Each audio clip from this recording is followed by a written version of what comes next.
सुरक्षित असल्या पाहिजेत। यासाठी महाविकास आघाडीचं सरकार असताना शिवसेनेचे पक्षप्रमुख तत्कालीन मुख्यमंत्री माननीय उद्धव बाळासाहेब ठाकरे यांच्या नेतृत्वात विधानसभेमध्ये स्त्रियांच्या वरचे होणारे अत्याचार थांबले पाहिजे आणि जे कोणी नराधम असे अपराध करतात त्यांना एक वचक बसला पाहिजे। या अनुषंगाने शक्ती कायद्याचं एक विधेयक आपण विधानसभेमध्ये सर्वसंमतीनं पारित करून घेतलं होतं। आज आम्हाला अतिशय खेद वाटतो, केंद्र सरकारच्या माध्यमातून असेल किंवा या संपूर्ण आमच्या देशाच्या महामहिम राष्ट्रपती ज्या द्रौपदीताई मुर्मू या स्वतः महिला आहेत, असं असताना सुद्धा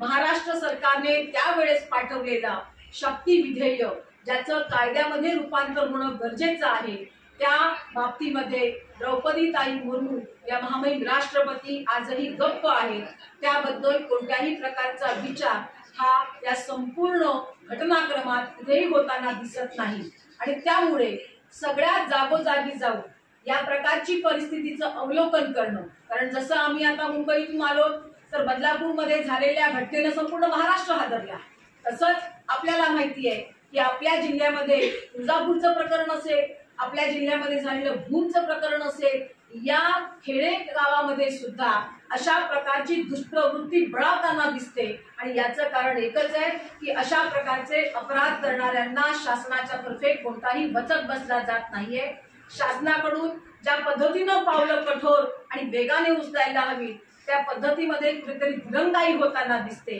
आणि मग योग्य प्रकारचा न्याय त्या पीडितेला मिळताना अडचणी येतात किंवा विलंब होतो आणि या सगळ्यावरतीच एक ठोस मार्ग निघाला पाहिजे। म्हणून ग्रामीण भागातल्या महिलांचा आवाज काय आहे, ग्रामीण भागातल्या महिलांना या प्रश्नाबाबत काय वाटतं, या प्रश्नाबाबतची योग्य ती समज, योग्य ती जाणीव, योग्य ती समजदारी आमच्या ग्रामीण भागातल्या महिलांकडे आहे का आणि विशेषतः पक्षातल्या महिला या बाबतीमध्ये कशा पद्धतीने पाहतात हा विचार घेऊन ही संवाद यात्रा, स्त्री शक्ती संवाद यात्रा आणि म्हणून त्याला शक्तीचं रूप दिलेलं आहे, या माध्यमातून आम्ही संपूर्ण महाराष्ट्रभर फिरतोय।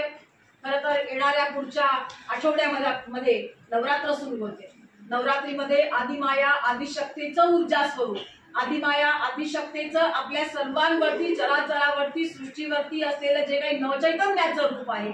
सृजनशीलतेचं रूप आहे, ते अधिकच प्रखरतेनं, अधिकच जाज्वल्य आणि तेजस्वी झालेलं असतं। या काळामध्ये ही सगळी महिला शक्ती, मग ती राज्यातली असेल, ती देशातली असेल, आमच्या जिल्ह्यातली किंवा खेडेगावातली असेल, ती महिला सशक्तीकरणासंदर्भात, महिला सक्षमीकरणासंदर्भात होणाऱ्या अन्यायाच्या विरुद्ध रोखठोकपणे आपला आवाज बुलंद करू शकेल अशी शक्ती आदिमाया आदिशक्ती तुळजाभवानी मातेनं आम्हाला द्यावी। यासाठी कालच शिवसेनेच्या माध्यमातून आम्ही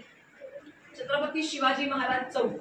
ते तुळजापूर भवानीचं जे मंदिर आहे त्या ठिकाणचं महाद्वार इथपर्यंतची मशाल रॅलीचं आयोजन केलं होतं। त्या मशाल रॅलीलाही उत्स्फूर्त प्रतिसाद मिळाला। आपल्या पत्रकार बंधूंचे मनापासून आभार की त्या पत्रकार बंधूंनी आपण या मशाल रॅलीचंही वृत्तांकन अतिशय चांगल्या पद्धतीने केलेलं आहे। आपण समाजाच्या प्रत्येक घडणाऱ्या घटनाचे आरसा आहात आणि त्यामुळे समाजात घडणाऱ्या चांगल्या घटना समाजासमोर आणणं आणि ज्या काही वाईट घटना घडतात त्या वाईट घटनांवर अंकुश बसण्यासाठी शासन, प्रशासन, लोकप्रतिनिधी आणि त्याचबरोबर आमचे अधिकारी या वर्गापर्यंत योग्य त्या भावना, सद्भावना पोहोचवणं हे आपण काम करत असता आणि म्हणूनच आजच्या पत्रकार परिषदेचं आयोजन हे केवळ या संपूर्ण यात्रेच्या माध्यमातून शिवसेना, उद्धव बाळासाहेब ठाकरे हा पक्ष, जो पक्ष सातत्यानं समाजकारणाचा विचार करतो, जो पक्ष सातत्यानं स्त्री शक्ती, जो पक्ष सातत्यानं आमचे शेतकरी बांधव असतील,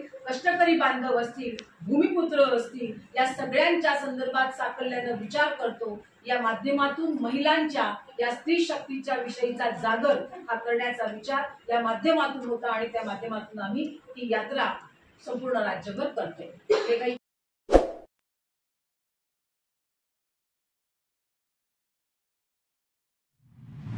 ताजे अपडेट्स मिळवण्यासाठी